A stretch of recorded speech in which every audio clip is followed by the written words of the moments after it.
What's up, everybody? Afro Set.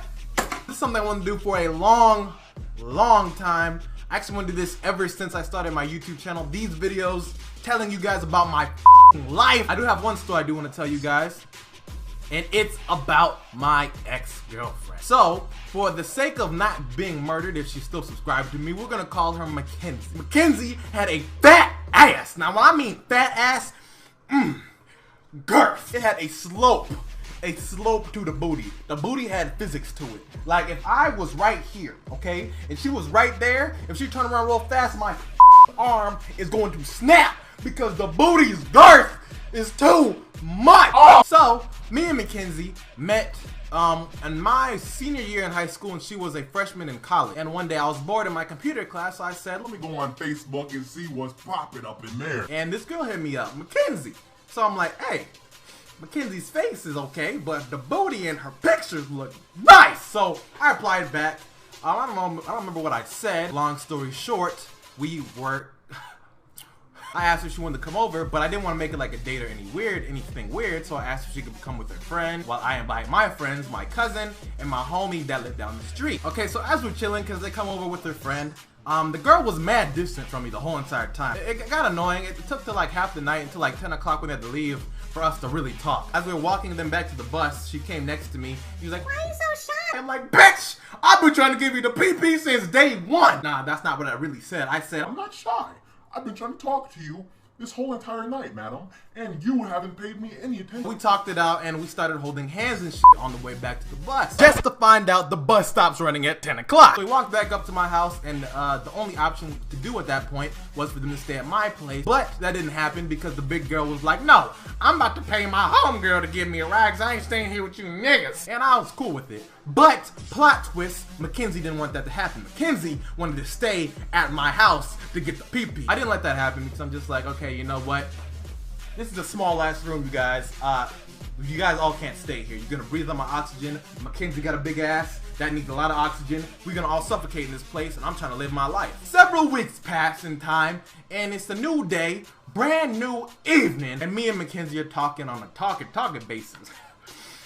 So, we decided to chill again, and just me and her this time at my place. So what we did was watch some Netflix. For those of you guys who don't know, Netflix is starter pack for let's get some shit to pop up in the play. For those of you guys who do not know though, I'm abstinent, or now I'm completely abstinent, but at the time I was loosely abstinent. So you're probably thinking, Afro, what's abstinent? Afro was loosely abstinent. What the f are you, an alien? No, bitch. I'm just playing. Abstinent in the whole term is not having sex until after marriage, but I was loosely abstinent. So I didn't have sex.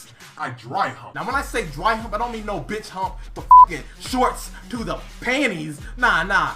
PP to panties. So, bitch, that was me. I was pounding the like a champion. First day, what I usually do back then, because I was a senior, mind you, okay? There's a lot of loose ass girls back then, so I had to check girls' tolerance for things, okay? So what I did was, okay, this is the finger, right? And this, you know what this is, okay? So I said, bitch, That was if they were down for that. If they weren't down, if she stopped me, that's fine. I would have enjoyed that a lot better because it lets me know that she's a wholesome girl. I was like, okay, we get one finger. There was more room for more fingers. So I said, okay, Mackenzie wanna play? Two, Mackenzie, take two. And Mackenzie, she's over here just chilling. I'm like, Mackenzie can take more?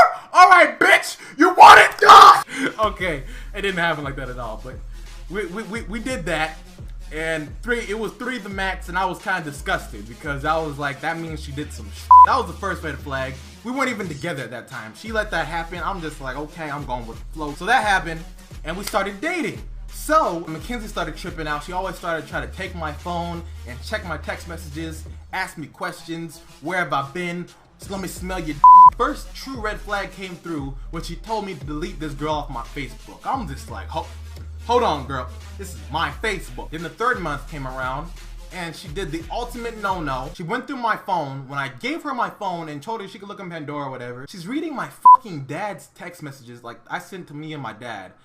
That's when I realized, okay, this bitch is crazy. It's time to abort the mission. The booty isn't worth it. So, needless to say, a few weeks after that, we broke up. But that didn't mean Cause she kept on calling and calling like we didn't break up. And then she called me one day. She was talking to me one day and she said, hey, let's go somewhere. I'm just like, no, we're friends. I know what you want to do. We ain't doing. Then I hear in the background, oh, hey girl, hey, how you doing? Like, oh, hey, all right, I gotta call you back later. Click. Bitch, what? So needless to say, I thought we were done. She called me back the next day. I didn't answer. Calls me back the next day. I didn't answer again. And it was a week passed by, and she called me back as a prank. They ended up calling me and letting me know it was a prank. Mackenzie and her pregnant friend.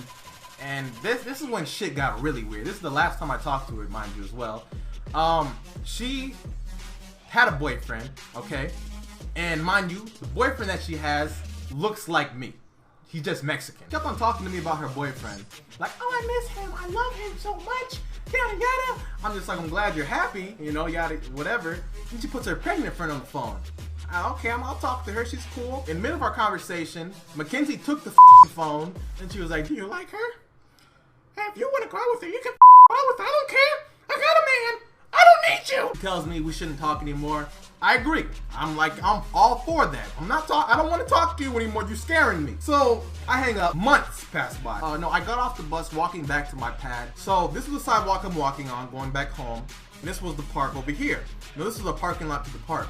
I was walking with my dad. We went to go do something. And as I turned to look to my left, I see a car.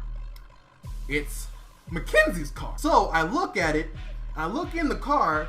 And I see Mackenzie looking at me like her soul is on the line. Like, when I got a good grasp of who that was in the car, I didn't look back, and I just kept on walking. So as I go back, I'm like, I tell my dad, I'm like, yo, Dad, that was Mackenzie. My dad just didn't give a f. He was like, oh, okay. Did you lock the door? That was the last time I ever saw her. I blocked her number. I blocked her on all fronts, actually. Social media. So far, I'm good. But if for some reason Mackenzie is watching me, I may be gone. She may come and kidnap me.